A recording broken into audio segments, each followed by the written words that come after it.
सदाशिवसमारम्भां शङ्कराचार्यमध्यमाम् अस्मदाचार्यपर्यन्तां वन्दे गुरुपरम्परां। गुरुर्ब्रह्मा गुरुर्विष्णु गुरुर्देवो महेश्वर, गुरु साक्षात् परं ब्रह्म तस्मै श्री गुरुवे नमः।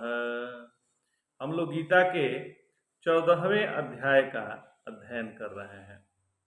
देखिए, नारायण जो योग्यता भगवान ने हमको दी है, तो क्या योग्यता हमको भगवान ने दी है? तो पहले उन्होंने दी है पांव से चलने की योग्यता दी है, हाथ से काम करने की भगवान ने हम लोगों को योग्यता दी है, मुंह से बोलने की भी भगवान ने योग्यता दी है, और दिल से प्यार करने की योग्यता भगवान ने दी है। यो योग्यता भगवान ने आपको दी है, उसका आप अपने जीवन में सदुपयोग करोगे इसलिए दी है, और इसके बदले में कुछ चाहिए नहीं। और अपने कर्तापन का अभिमान मत रखिए। 3 बातों को ध्यान रखकर जब आप कर्म करते हैं तो वह कर्म आपके बंधन का कारण नहीं बनता है। ज्ञानानाम उत्तमम परम ज्ञानम प्रवक्ष्यामि। ज्ञान माने ज्ञान के साधन। तो पहले आप समझिए कि उत्तम ज्ञान प्राप्त करना है, श्रेष्ठ ज्ञान प्राप्त करना है। आपके जीवन में साध्य क्या है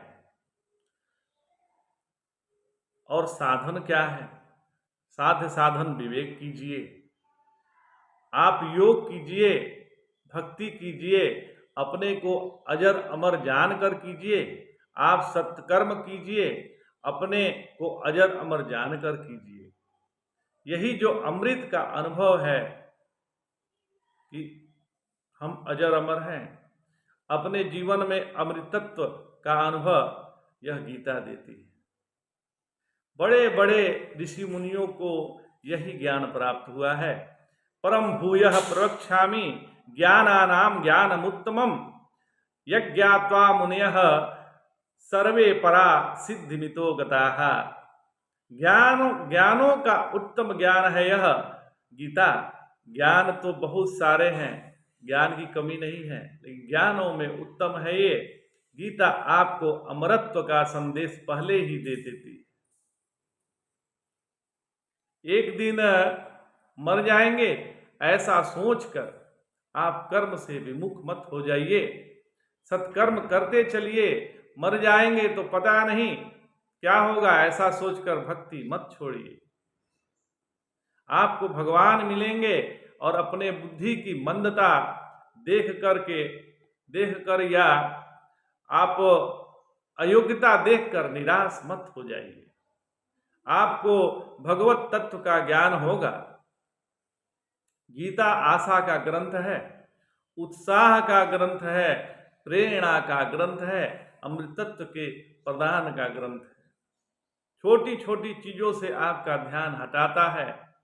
आप जरा सा ध्यान दीजिए, अर्जुन को डर था कि इस महाभारत युद्ध में न जाने कौन कौन कितने कितने बड़े लोग मर जाएंगे।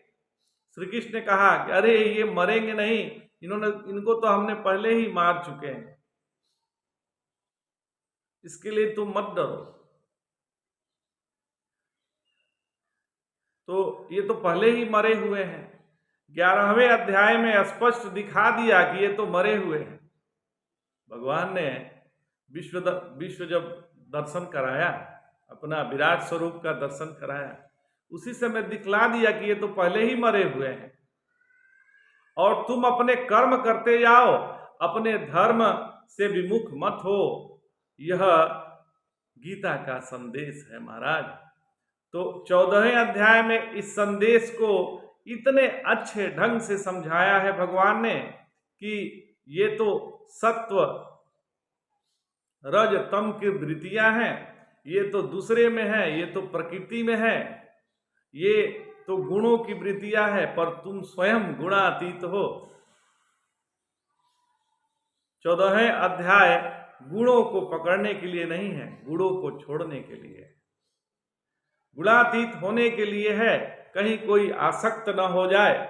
सत्व गुण में आसक्त होकर रजोगुणी तमोगुणी का तिरस्कार न करें, और तमोगुणी में आसक्त होकर रजोगुणी और सत्वगुणी का तिरस्कार न करें। ये तो अपने आप में बरतते रहते हैं।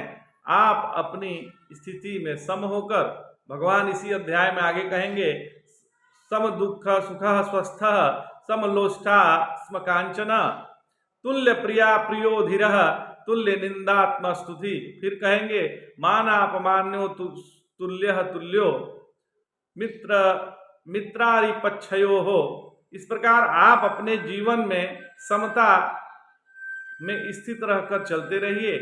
आपके साथ इन गुणों का लेप नहीं होगा, सब गुणों से आप मुक्त रहेंगे, क्योंकि गुणों के साथ अगर जुड़े रहेंगे तथा तो यदि गुणों के साथ जुड़ रहेंगे तो गुण आपको ऊपर ले जाएगा। ऊर्ध्व गच्छति सत्वस्था, कोई आपको बीच में लटका देगा, कोई ऊपर ले जाएगा, कोई बीच में ही लटका देगा। मध्य तिष्ठन्ति राजसा, कोई आपको नीचे ले जाएगा, परंतु गुणों से न अटक कर, गुणों से न भटक कर, मतलब उसमें भटके नहीं। यदि आप सम रहकर, स्वस्थ रहकर और बिना किसी घबराहट के, बिना किसी भय के अपने कर्तव्य कर्म का पालन करते जाएंगे तो कहीं भी आपके जीवन में च्युति नहीं होगी, च्युति नहीं आएगी। इसके लिए भगवान को उत्तमोत्तम ज्ञान, भगवान ने जो उत्तमोत्तम ज्ञान बतलाया, परम ज्ञान का 14वें अध्याय में उपदेश दिया है। और साथ ही साथ यह बताया है कि पहले जितने ऋषि मुनि हुए हैं उन्होंने इसी ज्ञान को स्वीकार करके यद ज्ञाता मुनियः सर्वे पराम सिद्धिमितो गताः, तो इसी ज्ञान का आश्रय लेकर परा सिद्धि को प्राप्त हुए हैं। उनको मुक्ति मिली है। मुक्ति मिलती नहीं है, मुक्ति तो आत्मा का स्वरूप ही है। तो उनको भगवान मिले हैं। भगवान कहीं दूर नहीं रहते हैं, वे तो अपने अत्यंत निकट ही रहते हैं। भगवान अपने से तो कभी दूर होते ही नहीं हैं। तो वह शुद्ध अंतःकरण इसी ज्ञान से प्राप्त हुआ है। और परा सिद्धि में अर्थ की प्राप्ति, धर्म की प्राप्ति, काम की प्राप्ति, धर्मार्थ काम की प्राप्ति, अर्थ काम धर्म की प्राप्ति और मोक्ष की प्राप्ति इसी ज्ञान से होती है। तो भगवान ने 14वें अध्याय की यहाँ तक प्रशंसा की कि रुचि उत्पन्न करने के लिए, प्रशंसा इसलिए कि उसमें रुचि उत्पन्न हो। इदम ज्ञानम उपसृतम मम साधर्म्य मागताः सर्गे अपि नोपजायन्ते प्रलये न व्यथन्ति च। तो यह ज्ञान उत्तमोत्तम है।